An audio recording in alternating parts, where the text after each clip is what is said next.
What is up, guys? Welcome to the video. I hope everybody is doing great today. I've had an awesome morning, and yesterday was another great day in the Overwatch League. I feel like I just say it every single day. Overwatch League has been absolutely stunning. Every game, every set, every map, just everything about the Overwatch League has been going great. Today we saw some really good games, starting off with the London Spitfire New York Excelsior rivalry. They went at it, fought all the way to Game 5 once again. We're going to get into that game, and then we saw xQc make his return for the Dallas Fuel as they took on the Los Angeles Gladiators. We're going to talk about that set, and specifically we'll get into a little bit about xQc. And in the last set of the day, we saw Seoul Dynasty taking on the San Francisco Shock. This was also a pretty nice game. It went 3-1 in the favor of Seoul Dynasty. And today was a much better day for my predictions. Unlike yesterday, I only went 1-2. We got a perfect 3-0 today, so that puts me at 7-2 for this week. Today basically went as planned. London Spitfire took the win in a very close game.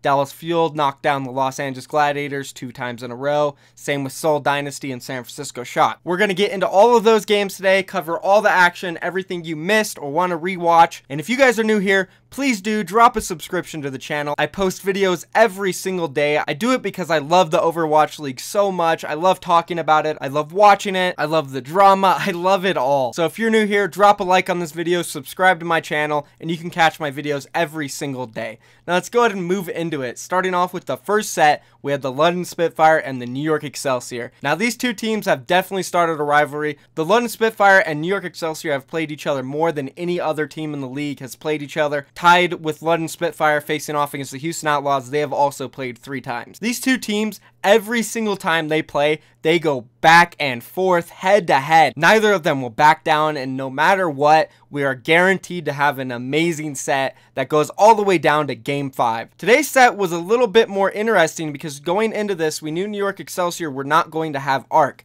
He's actually going through a wrist injury, which is very unfortunate. I hope he gets better soon. But Mano has been stepping in as their Lucio player. He's looked pretty decent. I'm not going to knock him at all. He's played a pretty good support. And New York Excelsior were very close to winning the set. And going into it, obviously, you know, knowing they wouldn't have Arc, you would think London Spitfire would have an easier time. But that was not the case. It was just like any of the other sets they played, nail biter all the way down to the wire. And let's just go ahead and hop into the maps. Starting off, we had Volskaya as the first map.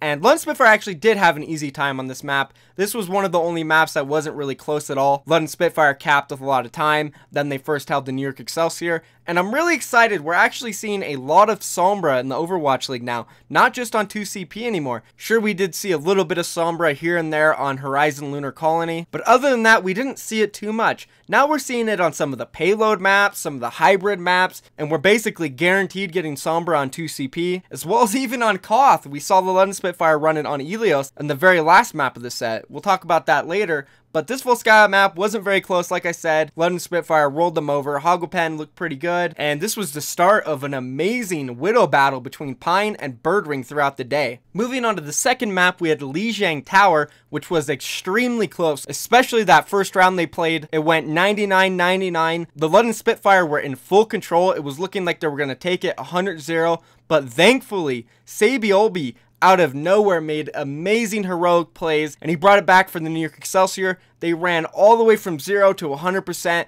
and beat the London Spitfire in the first round. Going into the second round, it was very similar, back and forth. It didn't go quite 99-99. It was 100-75, but it was still extremely close. These teams looked very evenly matched on Lijiang Tower. Obviously, New York Excelsior did not have Arc, and you would think that if they did have Arc, it would have been a little bit easier for them, because on Control, teams really do rely on their most vocal player for target calling, strategy, all that stuff. So missing Arc on Control definitely could be a big issue for New York Excelsior, but Mano did step in. He looked good. New York Excelsior, they still took it. Libero made a lot of mistakes on this second round. His Genji looked a little off. He did some questionable dives, some questionable blades, and Pine did get a lot more playtime than Libero today. And maybe that was due to him just having an off day. Nonetheless, the New York Excelsior did take it 2-0, and then we moved on to Kings Row. And actually, Kings Row, I did say Volskaya was one of the only maps earlier that wasn't close. Kings Row was actually not really that close either. New York Excelsior did a very good job on this map. London Spitfire, they had an opportunity to push it. They did kind of C9. I wouldn't really call it that bad of a C9 because they were going to lose that fight anyways. They had to get out of the way from the Diva Bomb. There was a fair barraging with Nano. Like, you're going to get destroyed by that. So it wasn't really that big of a C9. They were going to lose that fight regardless. There was a huge play from Jonak, though. My God, on the Zenyatta, I don't know if it was intentional, if he heard the Earth Shatter coming, or if he just had a very last second feeling that Gesture was going to be hiding with the Earth Shatter, but he kind of sidestepped and dodged the Earth Shatter and then hit his Trank and body blocked a pin. It was just an incredible sequence of events that happened so fast. Insane play from Jonak there, and so far London Spitfire haven't looked very good on Kings Row. They got absolutely annihilated by the Houston Outlaws on this map, and then New York Excelsior beat them down pretty hard today too. So London might actually run into some trouble this stage. They have not been very good on control. They haven't been good on Kings Row. Teams could easily focus on winning those 2 control maps in Kings Row and take the set. Like I said yesterday, it is a very viable strategy, and I have been told by Overwatch League players that their teams do focus on just beating the London Spitfire on control. If you can focus on winning 2 control maps and then sneaking one of the other games,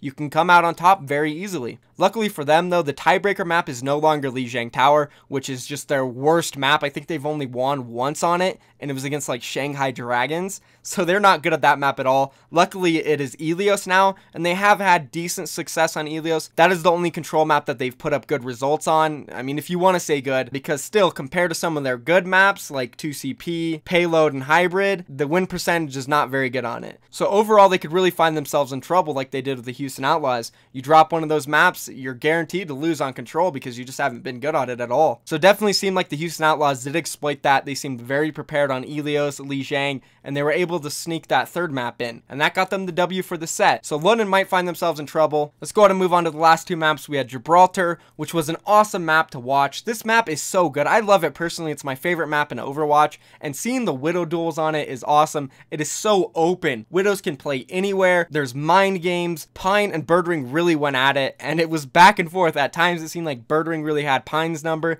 then out of nowhere Pine would come back and have Birdring's number. At the end though, the London Spitfire did look a lot better on this map. They really did just individually outskill them on it. And then we move into the last map, which was Ilios. I mentioned earlier there was some Sombra play from London Spitfire. That was pretty cool to see, and we had another Widow duel. Birdring, Pine, they went back and forth. It did seem like Birdring had the edge a little bit though, and Prophet looked like an absolute god on Ilios. His Tracer was on point, and in that last round, he basically won them the series. He made this heroic play where he managed to get on the point when their team was just completely down. It was basically 6v1 on the point. He demech'd Mako, who was about at 40% HP. Then he fought SBB, got him down to 1 HP, forced the recall, and in this whole entire sequence, he didn't even die. Like I mentioned, it was literally a 1v6. He forced out SBB's recall, got him low, got Mako's mech, stuck Mano, and then by the time he did all that, his team was back and fragging, and they won it, and that was it. London Spitfire won the set. So, heroic play from Prophet. This is why I say he is the best player in the Overwatch League. He can do stuff like this,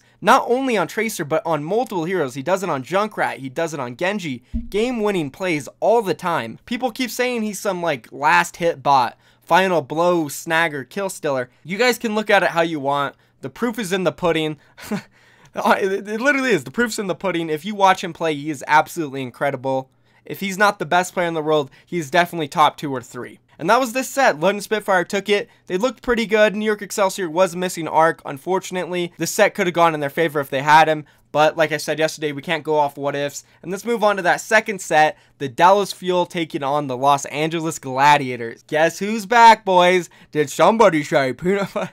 Okay, I'm not going to do it again. But xQc is back. He looked like he was feeling good. The team was happy he was there. Him and Mickey were having a great time on the cams before the game. And he played great, honestly. He really did. The Dallas Fuel looked good. Sure, compared to their match that they played against the LA Gladiators in the last stage in week 5, was a very similar result. They didn't have effect. Coco was in. Maybe the LA Gladiators just aren't that good of an opponent, but xQc regardless looked really good. And I want to talk about him, AKM, and Rascal a little bit because there are some misconceptions about what my meaning is when I say things in some of my videos. Some of you guys in my last video about xQc and the Dallas Fuel thought I was trying to bring him down, say that I don't think he's a good player and stuff like that. I never once said that xQc is not a good player. I have said in multiple videos of mine, I think xQc is a very talented player, and if he focuses properly on the Overwatch League and his team, he could be one of the best tanks in the league, hands down. But the issue with him is he going to be able to do that and focus on those things. He has so much going on in his life. He is basically the biggest Overwatch pro streamer,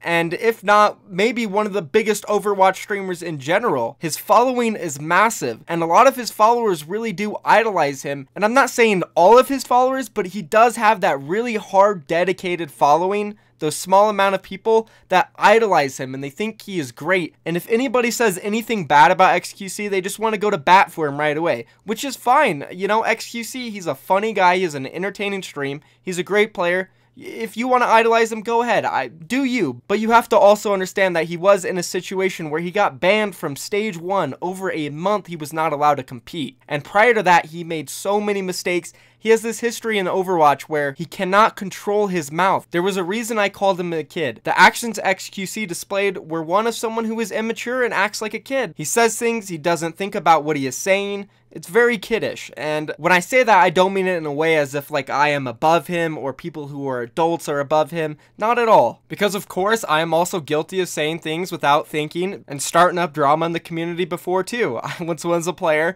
I was on Twitter. I started beef with Cloud9, other teams. I had my run-in with xQc as well, which was all fun and games. Of course, it's fine to do and say that type of stuff, but you also have to understand from a lot of other people's perspective, they will look at you and they will think you're immature, they will think you're a kid. It's exactly what happened to me. I've lived through the same ridicule that xQc is living through. And of course, it doesn't matter what any of us say. All that matters to xQc is if he can get his act together and start being a bit more professional. Of course, he can still do fun things, he can still say crazy things, just keep it a little bit more professional. You want to keep that filter on it where it's not too crazy. Because of course, we all love drama. I love drama. It's great. Like I said though, he played really damn good today. I was really impressed with him. He brought a lot to this Dallas Fuel team that they were missing in a main tank. He was out there making plays. He was putting his team in positions where they could also make plays. We saw a lot when they had Coco in. He would make really questionable decisions, and that would put his team in bad positions where they were trying to bail him out, and therefore they would get killed. xQc knows exactly what he's doing. He knows what risks he can take. He knows what dives to go for. He knows how to create space properly. And that's what we saw AKM doing so damn good on Hanamura and Gibraltar.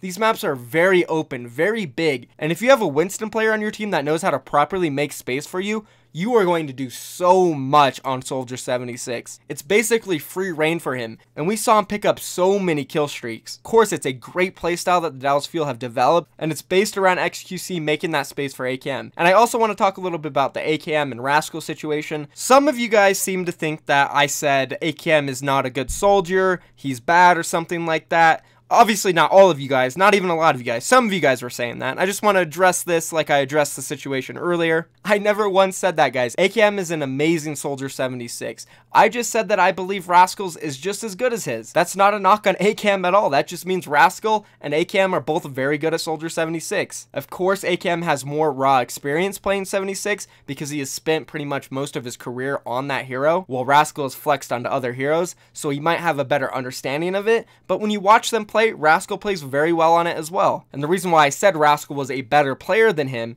is because he is also capable of swapping to 8 other heroes and play them at the same level as his 76. So AKM is an amazing player, and I do believe a reason why they are playing him a little bit more than Rascal right now is because there is that language barrier with Rascal. He has never played on a foreign team. He was always on Kong Du Panthera with Korean speakers only. So being put into a team with only one other Korean effect is definitely a hard situation for Rascal. You know that there's a language barrier, and you can see when they play, his teamwork and synergy is a little off, but I can guarantee you guys, once Rascal gets his English down and working well with the backline and front line of the Dallas Fuel, they will be a very strong team. Their Tracer Genji comp, along with xQc playing very aggressive on the Winston, will be very scary. One of the best in the league, hands down. Like I said earlier though, the LA Gladiators are a weak opponent in my opinion, and that stage 1 week 5 match between LA and Dallas didn't have Effect in, they had Coco in, and they still look just as strong as they did today. So I don't think the LA Gladiators are that good of an opponent,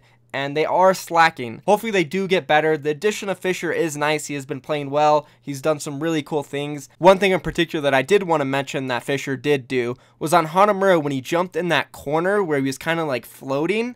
It's a really cool strategy you can do on Winston on multiple spots on multiple maps. You jump into a corner, and because your cooldown resets when you press the button, you can charge up another jump while you're floating. And if you slide off without jumping, your damage will still be there where you land. You can do this for multiple reasons, either to get up there, wait for another jump, and then get a really, really far jump like we saw Fisher do on Hanamura, or you can get up there, then slide off, do that jump damage, and then jump away. So a really cool thing I just wanted to mention that you guys can start doing and learn off of. Dallas Fuel looked really good on Hanamura. The xQc and AKM duo synergy was really good. They did the same thing on Gibraltar. Kings Row, they actually ran a very interesting strategy. It was Farah and Junkrat. So many rockets and grenades that you have to deal with on the LA Gladiators side. Dodging those is almost impossible in such narrow areas. So that was a cool strategy coming out of the Dallas Fuel. I liked it. It was cool to see, but I hope they don't get too wild with these strategies on team comps, because that was a problem they had in stage 1. They were doing too many crazy things, and it put them in a slump.